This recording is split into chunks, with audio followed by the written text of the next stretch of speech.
vez sobre a Maria Imaculada. E a gente vai estar dando a continuidade ao Evangelho. Para quem trouxe a Sagrada Escritura, eu não estou vendo ninguém com a Sagrada Escritura, minha gente, você... Evangelho de São João, no capítulo 2, proclamação do Evangelho de São João.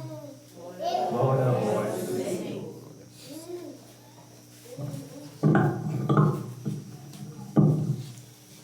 3 dias depois, celebravam-se as bodas em Canaã da Galileia. Achava-se ali a mãe de Jesus.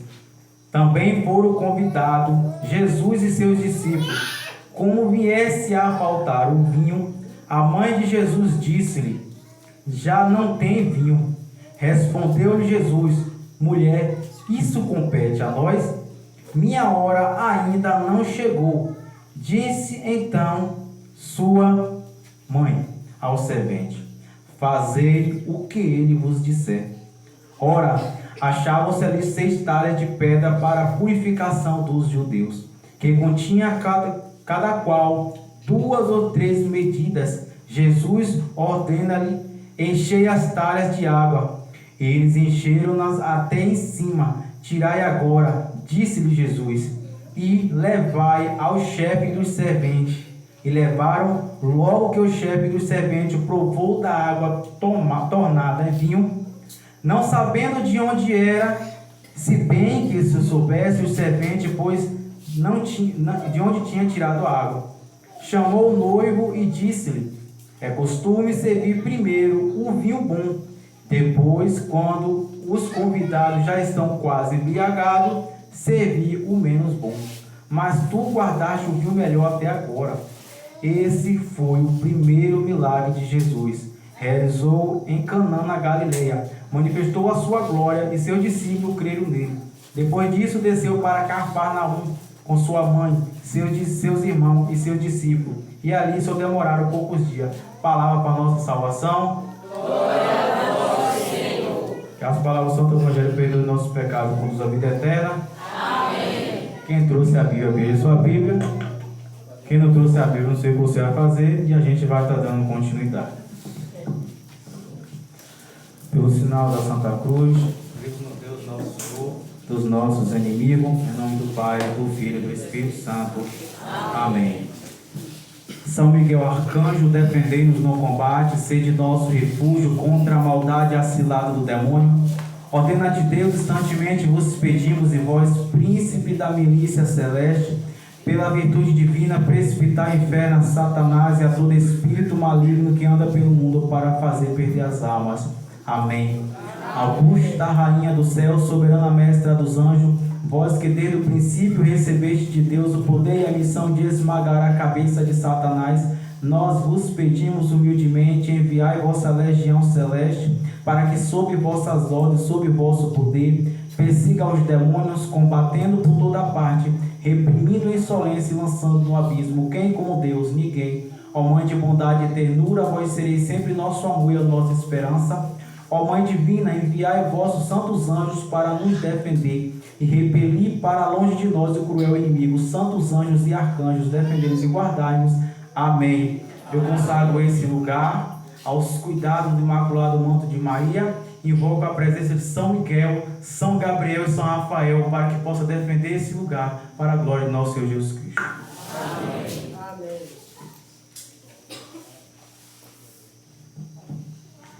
Quando a gente olha para as Sagradas Escrituras, nós vemos que ali uma pessoa enigmática era o rei Davi. Pense num homem segundo o coração de Deus, era o rei Davi.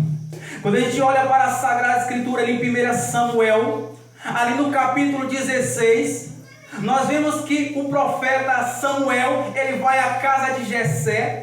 Quando ele vai para a casa de Jessé, ali ele vai à casa de Jessé em busca ali do chamado do Senhor. Então o Senhor Deus fala no coração do profeta que naquela casa tem um ungido, naquela casa tem um escolhido, naquela casa tem alguém que tem um chamado para ser rei. E então Jessé ele coloca ali na presença do profeta, então os seus filhos, de aparência física forte, de aparência bonita, de aparência de um guerreiro. E então de repente Jessé, o profeta Samuel, ele vai tirando um corno com óleo, que era onde tinha um óleo da unção, ele vai colocando na cabeça dos filhos de Jessé, e quando o óleo penetra na cabeça dos filhos de Jessé, Deus vai confirmando no coração do profeta que não é aquele escolhido. De repente Jessé percorre toda a casa, o profeta Samuel,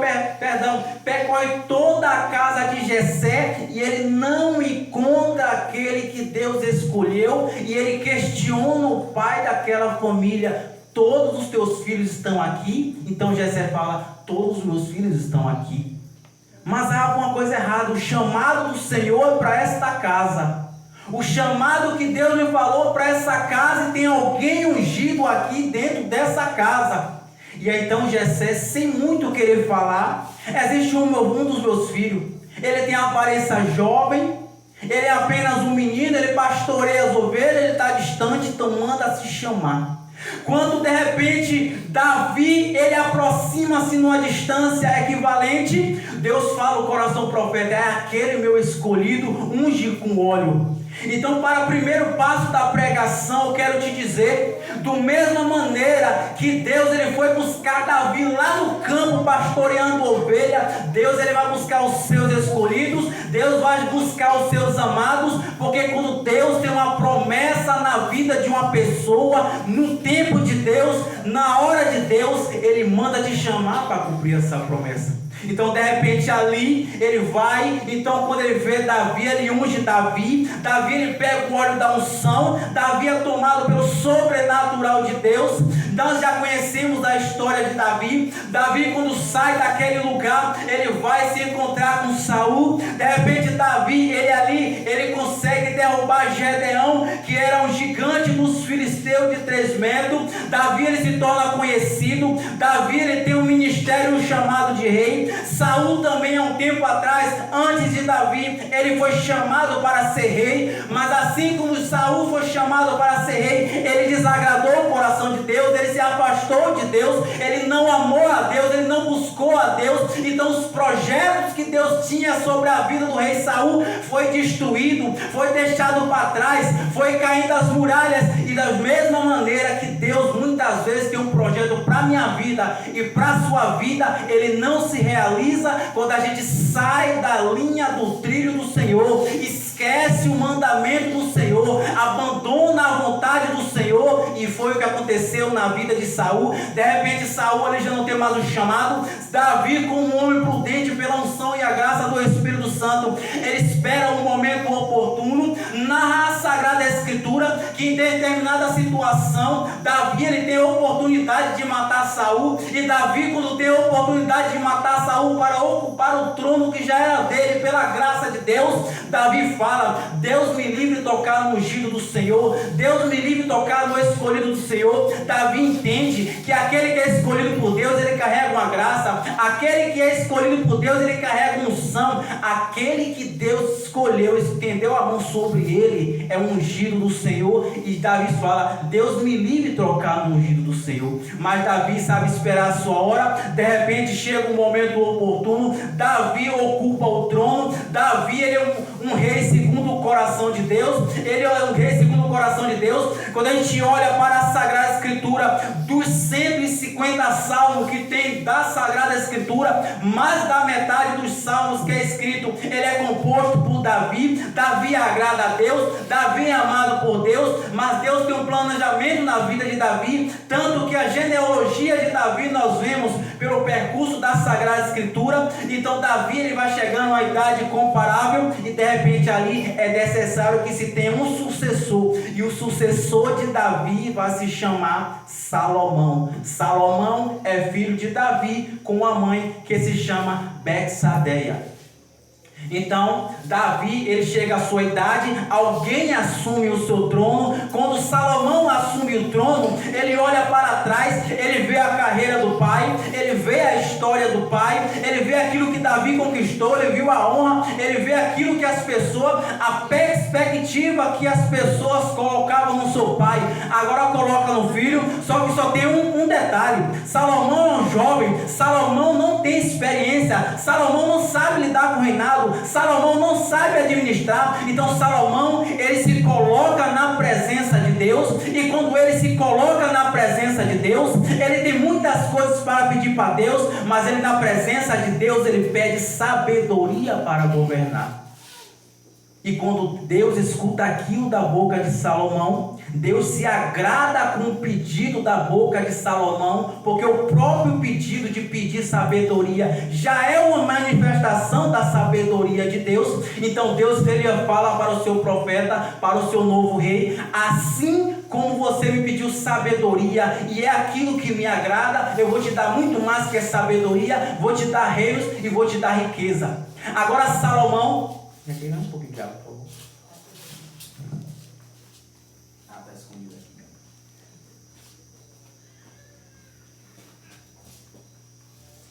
Vamos dar um pouquinho, vou pegar aqui. Então Salomão, ele quando administra esse novo reinado, Salomão, quando sobe o trono de rei, ele não tem a mínima ideia do que é administrar um rei. Então Salomão, ele administra um novo método de reinar. Ele sobe ao seu trono real. Do lado direito, ele coloca um trono para sua mãe Betsadeia. Então agora ele faz uma nova forma de governo. Essa nova de governo consiste em Salomão, ele continuar rei, ele continua mandando, ele continua governando, só que com uma diferença: a sua mãe governa com ele, a sua mãe administra com ele, a sua mãe do lado dele. De repente Salomão, ele precisa sair, ele deixa alguém responsável pelo seu reino, alguém de confiança, alguém que ele confia, alguém que ele se coloca, alguém que ele sabe que a administração é adequada. E Betsadeia, como mãe de Salomão, ela fica à sua direita. Essa maneira de governo do povo de Israel, de Salomão até Jesus, é administrada por todos os sucessores após Salomão. Essa forma de governo, colocando a mãe do lado direito, chama-se mãe rainha. Essa forma de governo, ela vai até a descendência de Jesus, e essa linhagem de Salomão até Jesus, a Bíblia chama de linhagem davídica. E é para essa linhagem davídica, dessa extraordinária ideia de Salomão, que eu quero uma salva de palmas gloriosa de vocês.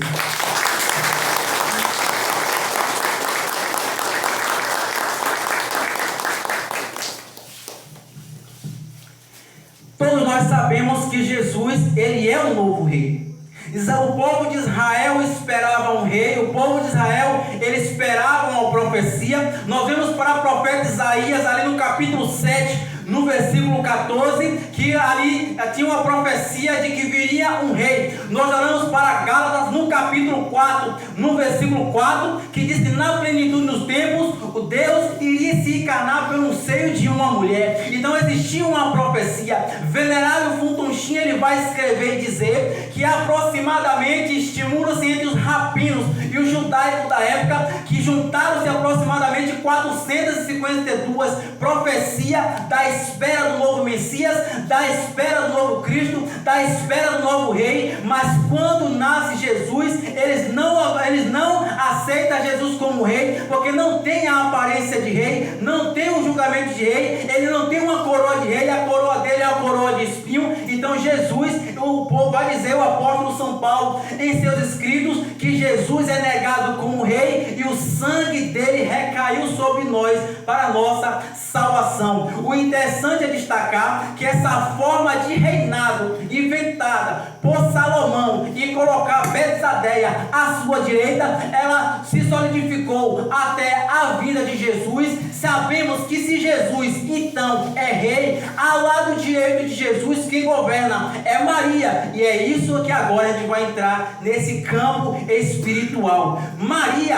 ela já tem por linhagem do seu povo judeu. Maria, ela é tanto da linhagem davídica pela parte de José, como da parte da Virgem Maria, que fazia parte das tribos de Israel, portanto do povo judeu, do povo judaico, do povo de Jesus. Ela já tinha descendência, ela já fazia parte dessa descendência. Então de repente ali, Maria, ela tem o chamado. Qual é a diferença de Maria para as outras mães rainhas anteriores? Maria, ela tem um chamado maior.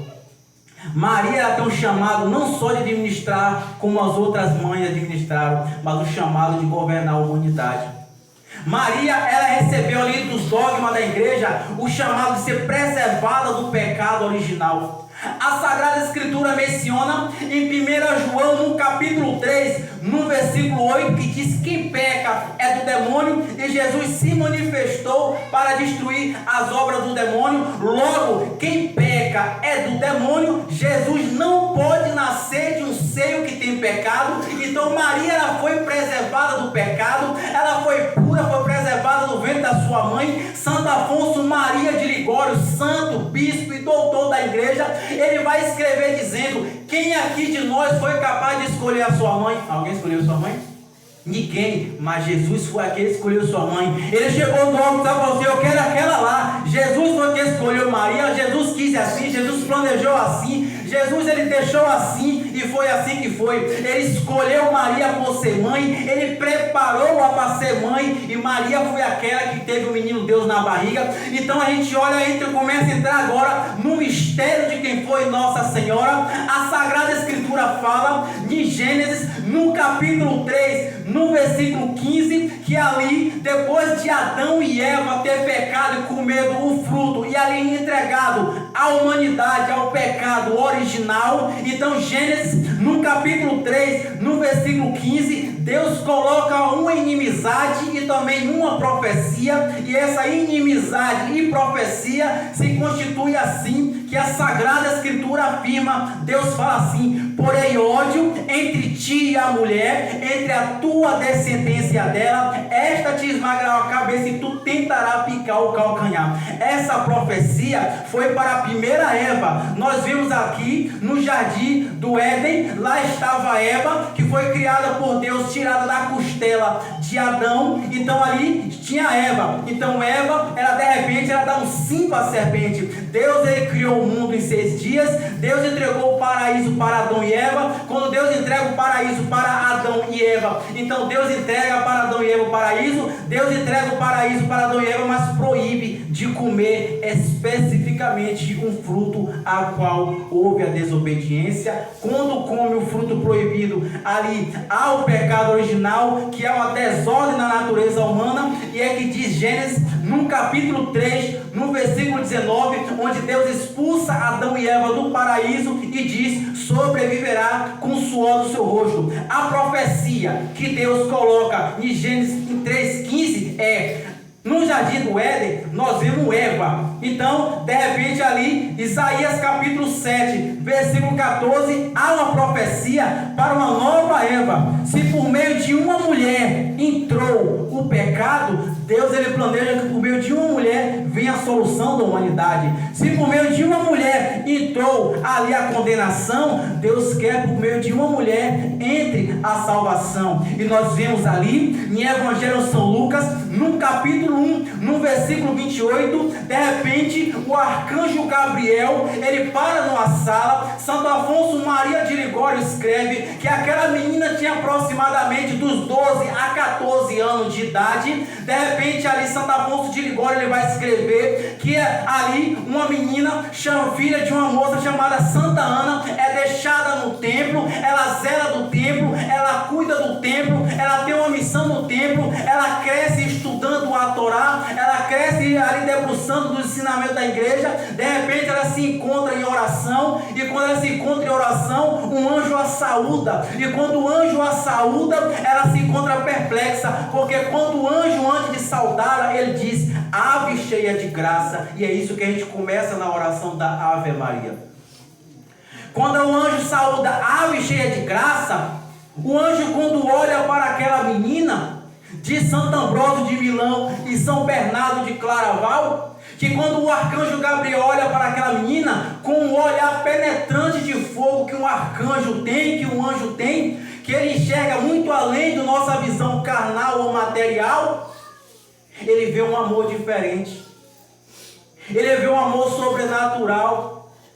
Ele vê naquela menina, na sala do templo, algo que nenhum outro ser humano na terra tinha. Uma condição de amar, uma intimidade com Deus diferente. Talvez porque ela foi preservada do pecado. Talvez porque ela foi escolhida por Deus, preparada por Deus. Diz ali Apocalipse, no capítulo 5, quando o apóstolo João narra que há miríades de miríades, milhares de milhares de anjos, e dessa imensidão incontáveis de anjos, o arcanjo Gabriel não vê, nem nos seres angelicais, nem nos seres humanos, um amor comparado ao de Nossa Senhora. E quando ele olha o amor daquela menina, ele a saúda com o nome ave.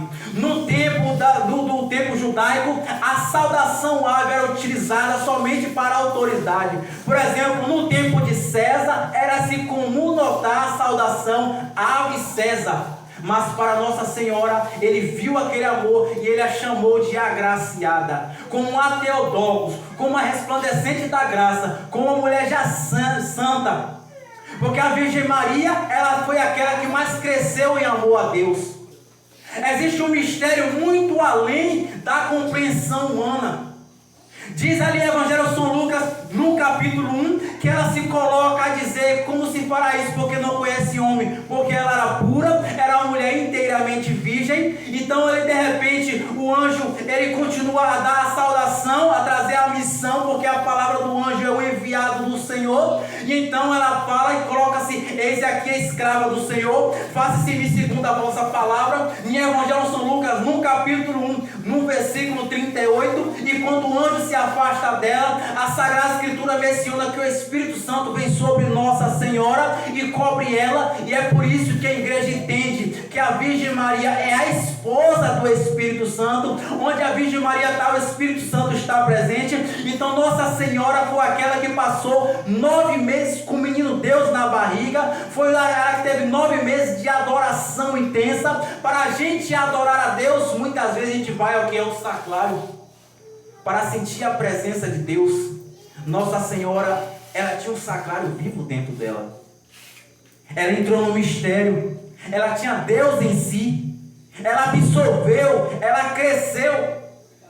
Dentro da tradição judaica, uma pessoa na maturidade, no ápice da maturidade, é quando chega aos 30 anos de idade. Jesus viveu 30 anos da sua vida com a sua mãe. Quando chega aos 30 anos de idade, ele começa seu ministério. Aos 33 anos de idade, Jesus morre. Jesus só teve 3 anos de vida na terra, pregando, anunciando, curando e libertando. Mas 30 anos da sua vida foi com sua mãe. A sua mãe foi que mais absorveu, foi que mais adorou, foi que mais se comunicou, foi aquela que amamentou o menino Deus. É por isso que a gente tem essa devoção à Nossa Senhora. É por isso que a igreja entende essa beleza que é a Nossa Senhora. Porque ela teve um grau de santidade muito elevado. Porque ela teve um grau de santidade muito mais sobrenatural do que a nossa humanidade, nossa fragilidade, nosso corpo humano, nossa corrupção pelo pecado possa alcançar. Então diz a Sagrada Escritura ali em Evangelho de São Lucas, no capítulo 1, no versículo 48, que quando ela entrou o canto magnífica, ela fala assim: me proclamarão bem-aventurada entre todas as gerações. Ou seja, naquele tempo havia uma geração que proclamava ela como bem-aventurada, vieram gerações futuras e continuaram a proclamar ela como bem-aventurada. E hoje eu estou vendo uma geração que continua proclamando ela como bem-aventurada. E é para a bem-aventurada Virgem Maria que eu quero a calorosa salva de palmas.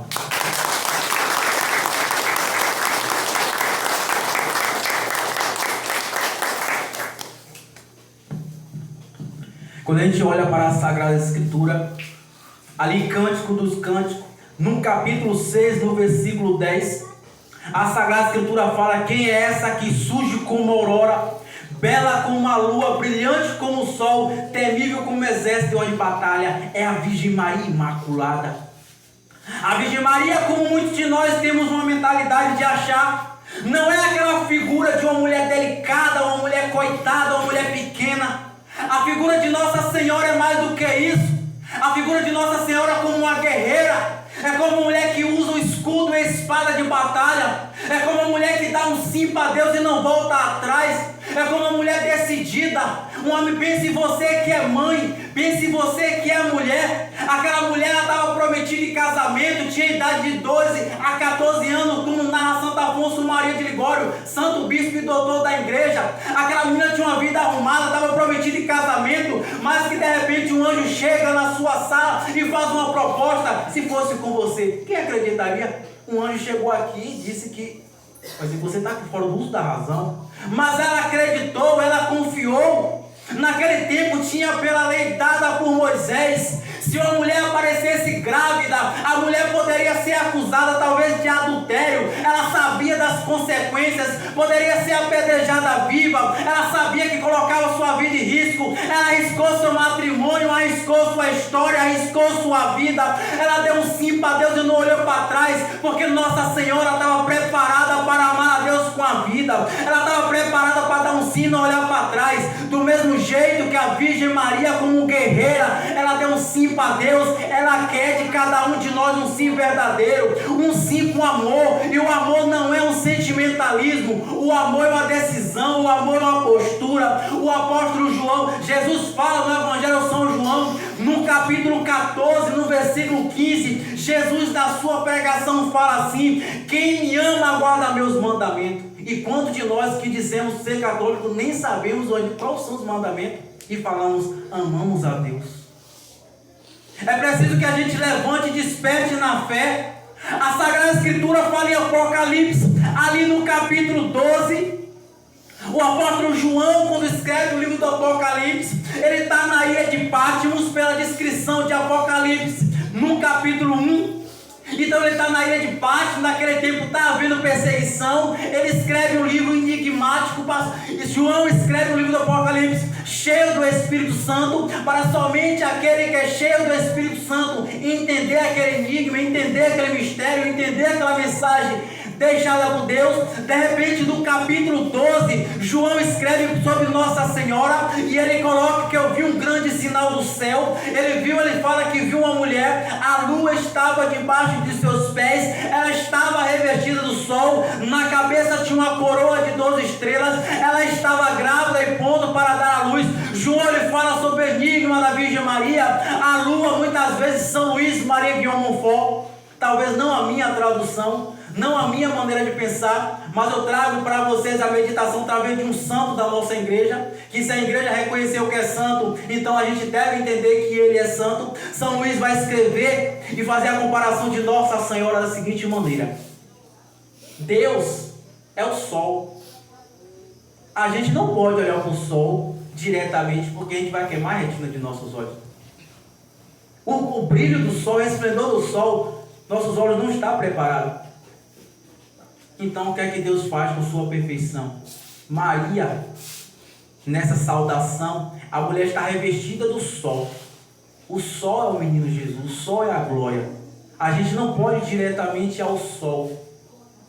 Então Deus deixou para a gente essa via. A lua debaixo dos pés significa Maria.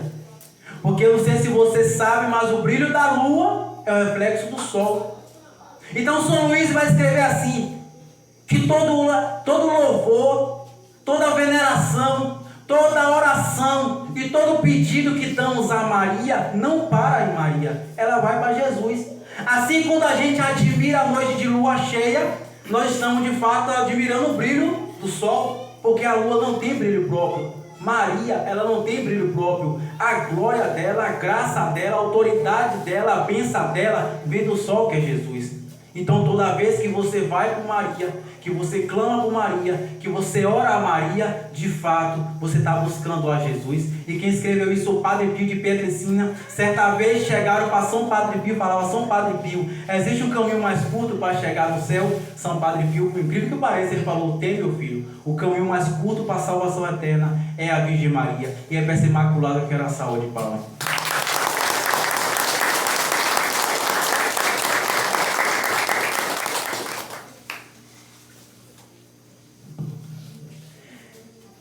que hoje a gente possa sair daqui com a devoção mariana mais enraizada. Porque aquele que vai por Maria dificilmente fica sem resposta. Santo Efrem era um diácono da nossa igreja. Ele se inflamou tanto do amor de Deus que quando ele recebia a Eucaristia, recebia como bola de fogo. Santo Efrem, quando escreve sobre Nossa Senhora, ele fala que nenhuma súplica à Virgem Maria, ela fica sem resposta.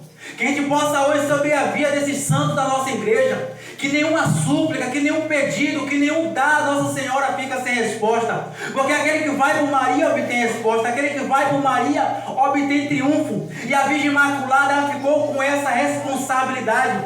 São Luís Maria Guilhom-Fort, ele escreve no Tratado da Verdadeira Devoção uma seguinte escritura que pode nos ajudar a compreender. Então o homem, ele vai de encontro ao rei, e quando ele vai de encontro ao rei, ele quer oferecer uma maçã para o rei. O rei, na sua cavalaria, no seu bom cavalo, na sua boa montaria, ele pega aquela maçã com certo receio. Talvez o camponês tinha mão suja, talvez o camponês não era de casa, talvez o camponês não tinha amizade com o rei. Ele pegou aquela maçã constrangido. Mas São Luís, ele faz uma segunda comparação. Ele faz a comparação se aquele camponês ele desse a maçã à mãe do rei.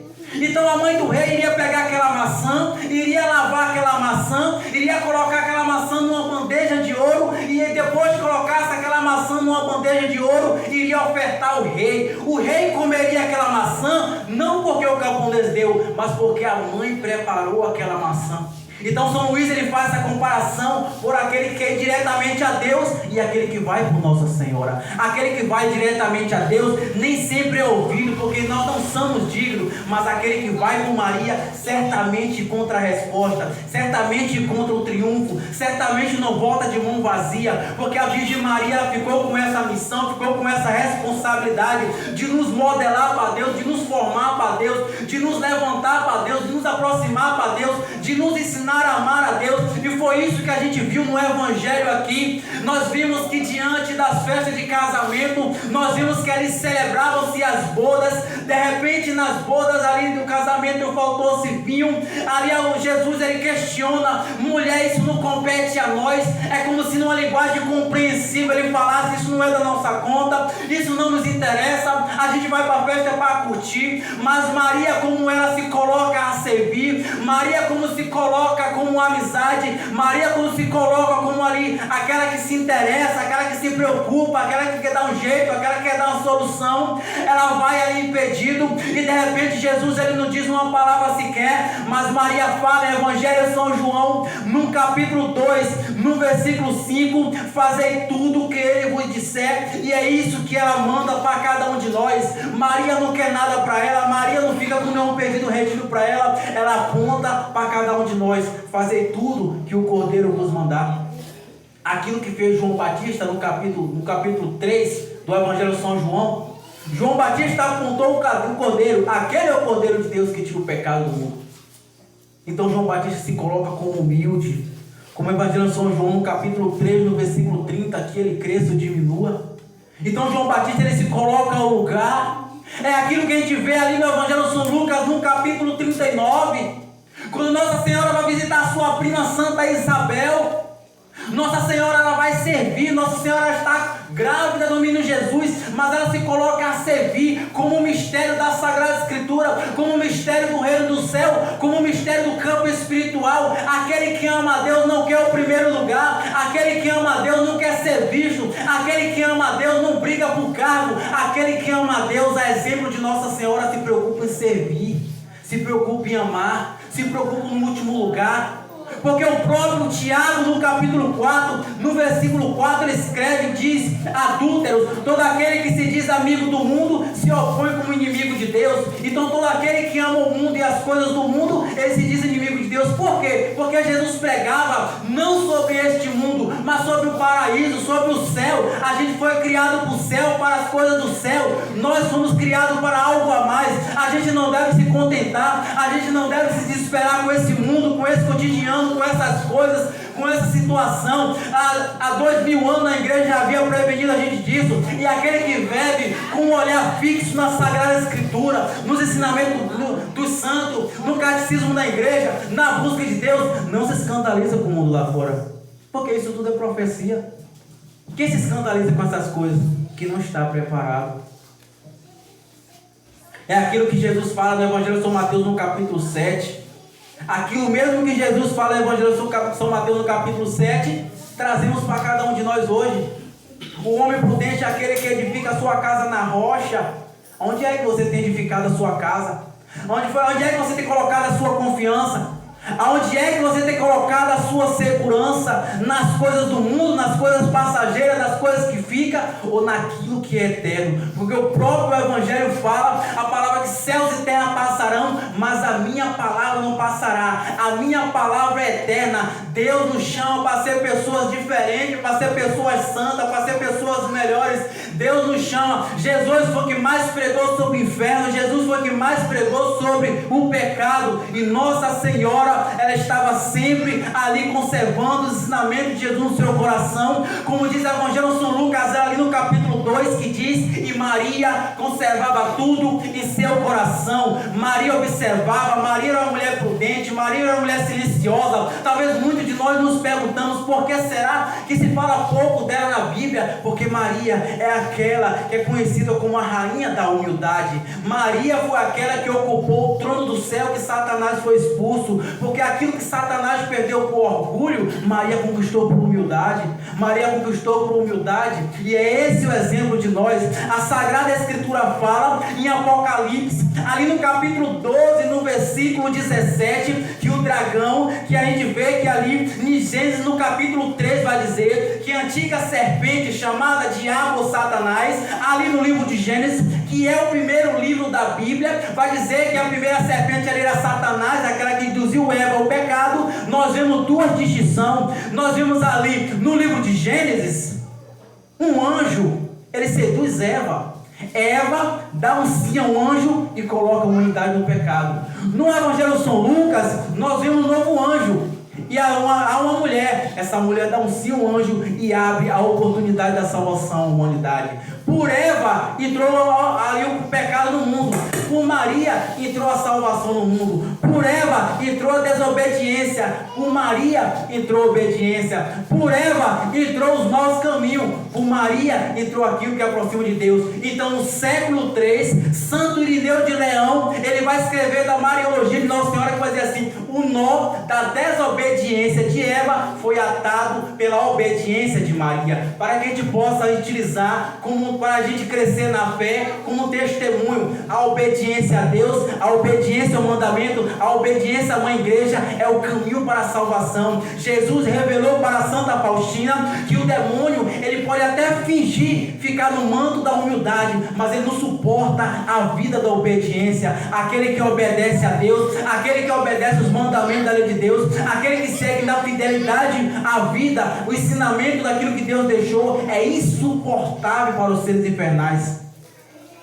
E Deus, ele nos chama hoje, a exemplo de Maria, a buscar uma vida santa. O próprio Jesus pede para a gente santidade. A própria Sagrada Escritura pede para a gente santidade. Nós vemos ali em Levítico, no capítulo 11, no versículo 44, sede santo, como vosso Pai Celeste é santo. Nós vemos ali em Levítico, no capítulo 19, no versículo 2, sede santo, como vosso Pai Celeste é santo. Nós vemos em Evangelho de São Mateus, no capítulo 5, no versículo 48, sede perfeito, como vosso Pai Celeste é perfeito. E o Catecismo da Igreja Católica, no parágrafo 2015, diz que o caminho da santidade passa pela cruz. Não existe santidade sem cruz. E Hebreus, no capítulo 12, no versículo 14, o apóstolo fala: buscai a paz e a santidade, porque sem a santidade ninguém verá a Deus. Então Deus, ele nos chama a viver uma vida santa, uma vida honesta, e o exemplo que temos dentro da igreja foi a vida que Maria teve aqui na terra. Quando a gente olha para o Evangelho de São João, ali no capítulo 19, no versículo 25, no versículo 26, nós vemos do alto da cruz Jesus todo chagado, Jesus todo desfigurado, Jesus todo sofrido. Abaixo de Jesus está a Virgem Maria Imaculada, ao lado da Virgem Maria Imaculada o de João, o discípulo amado. Então Jesus, ele olha para João, o discípulo discípulo amado. Então Jesus fala para João: mulher, eis aí o teu filho, filho, eis aí a tua mãe. E eu e você prefigura João. João prefigura a humanidade. É aquele momento que Jesus entrega a humanidade a Maria e temos ela por mãe. A Sagrada Escritura diz que Colossenses, no capítulo 1, no versículo 18, diz que Cristo é a cabeça do corpo, que é a igreja. Cristo é a cabeça, nós somos o corpo. Cristo é a cabeça, nós o corpo. E aqui agora a gente vai para a lógica. Se Maria é mãe da cabeça, quando a gente é batizado na igreja, nós também somos filhos do corpo. Por isso que Maria, que é tanto mãe de Jesus, é a nossa mãe. Por isso aceitamos ela como nossa mãe. Porque a mesma mãe que é a mãe do cabeça é a mãe do corpo. A não ser que uma mãe vá dar a luz só uma cabeça voando. E isso não existe. Então, uma vez que somos batizados na igreja, a mãe do cabeça é a mãe do membro e Nossa Senhora é a nossa mãe. E como toda mãe sabe o quanto uma mãe quer o melhor do filho, ela sabe e ela apontou e ela mostrou o caminho aqui no Evangelho. E o que foi que ela disse? Fazei tudo o que ele vos disser.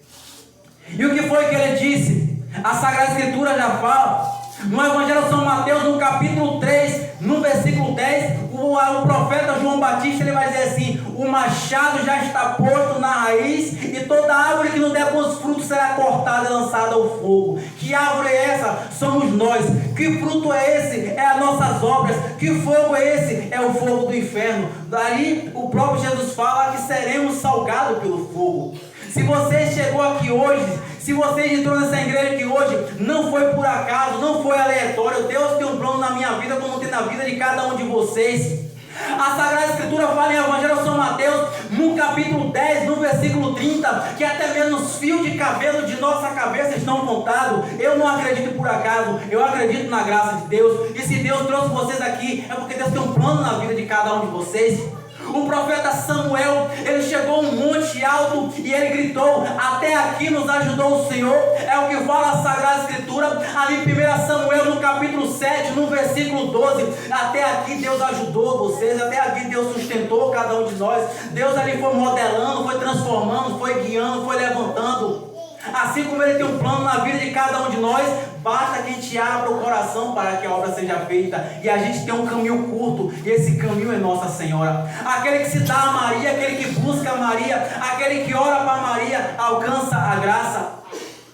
Quando a gente olha para o Evangelho de Lucas, no capítulo 1, no versículo 28, nós vemos a saudação do arcanjo Gabriel, que ele diz: ave cheia de graça, o Senhor é contigo. Quando a gente olha para o Evangelho de São Lucas, no capítulo 1, no versículo 43, a Isabel saúda: de onde vinha a honra de vir a mãe do meu Senhor? Bendita és tu entre as mulheres, e bendito é o fruto do vosso ventre. Essa tua saudação é a oração que a gente contempla, a Ave Maria.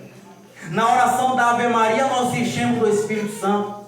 Na oração da Ave Maria nós se aproximamos dela. Na oração da Ave Maria nós mudamos a nós mesmos. Na oração da Ave Maria nós crescemos na fé. Na oração da Ave Maria nós aprendemos a amar a Deus. Porque a gente é falho, a gente realmente é fraco. Mas com os cuidados de Nossa Senhora a gente alcança a graça. Com os cuidados de Nossa Senhora a gente alcança a meta. Com os cuidados de Nossa Senhora a gente pode ser homem e mulher de Deus. E é para a Virgem Maria Imaculada que era salva de palmas.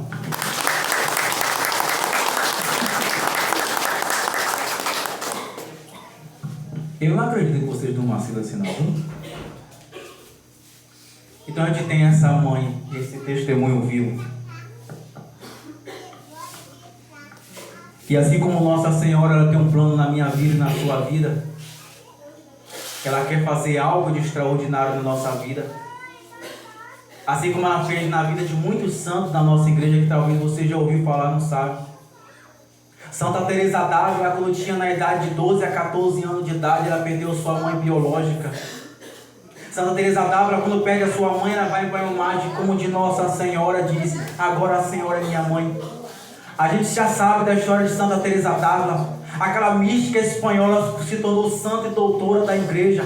Santa Teresa d'Ávila morreu, mas o seu coração ficou incorrupto para mostrar o que é uma pessoa que se consagra a Nossa Senhora. São Maximiliano Maria Kolbe, Era um menino travesso. Um dia São Maximiliano chega na sala, vê sua mãe chorando. E quando ele chega na sala, vê sua mãe chorando, ele pergunta por que mãe está chorando. Então a mãe ainda pergunta, e você ainda pergunta por que está chorando? Porque você é um menino travesso.